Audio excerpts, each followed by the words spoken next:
Hello again, and welcome to the Bible Project, a series of 66 podcasts which take an overview of the 66 books of our Bible. And this time you've reached episode 7, the Book of Judges, the Book of the Apostasy.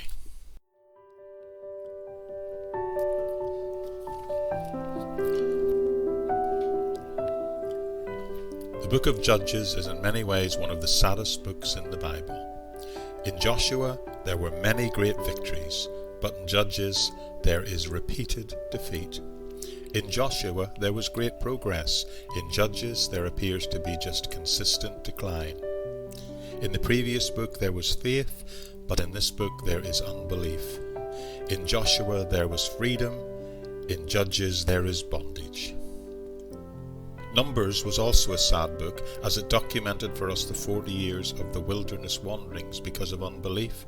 However, Judges is not just sad and solemn in tone, it is sad in effect, because the failures described have consequences that span 8 generations, 8 times 40 years.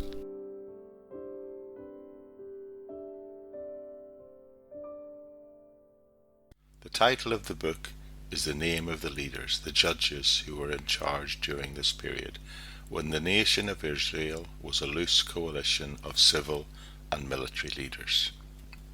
When thinking about the author of the book of Judges, it's important to note that the author is anonymous.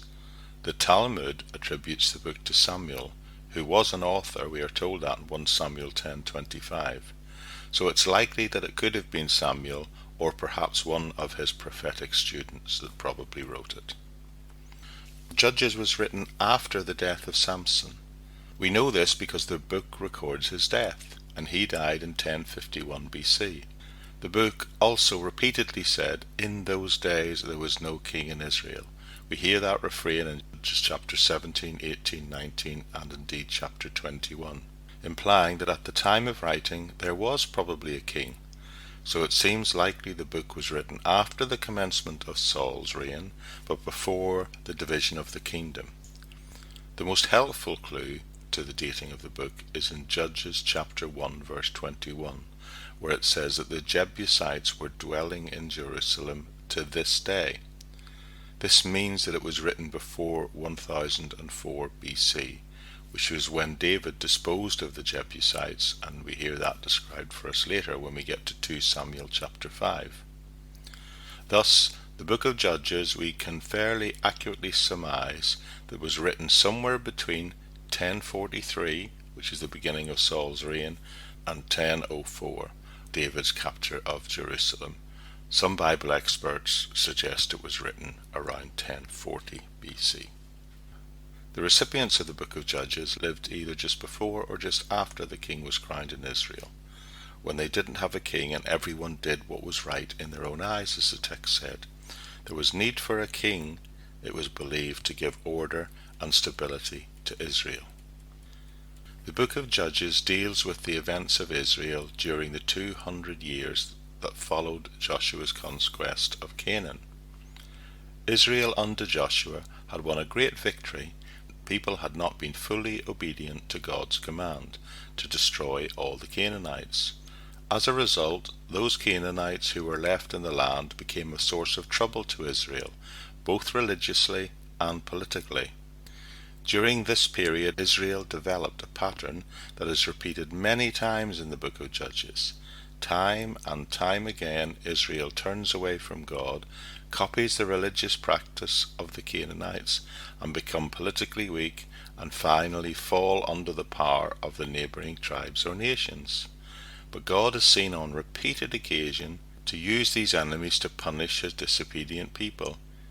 But also at the same time he remains merciful. In each case he gives them in his time a deliverer, someone among them, their own people, to rise up and overthrow the enemy and lead Israel back to himself. These deliverers are where we get the term judges, because they were people who were called to carry out God's judgment in defeating the enemy and delivering his people. The message of the book is apostasy. The passage that explains the book most clearly is that in Judges 2, verses 11 to 19. The message of Judges overall is that departure from the Lord, in this case sin, and the following of false Canaanite religion leads to degradation, degeneration, and eventually servitude. However, it also says, on the other hand, submission to God will again lead to deliverance and salvation. Thinking about the structure of the book, we can note that the book is not in strict chronological order. Chapters 17 to 21 precede the events of chapter 3 to 16 in time. The literary structure that the whole book revolves around is the repeating of the phrase, "The children of Israel did evil in the sight of the Lord." If we think about the purpose of the book, the purpose of this book is to show overall that the departure from the Lord always leads to defeat and degeneration. As an overall summary of the book, we might note that Samuel, or one of his prophetic students, scribed the book of Judges to the generation in Israel that had the first king, and its purpose was to show the departure from the Lord and to show that those departures always led to defeat and degeneration.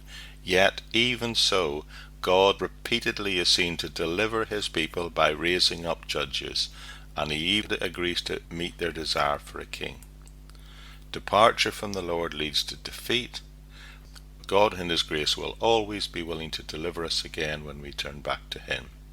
In other words, sin will always lead to servitude, but surrender and obedience to the Lord will always bring freedom and salvation.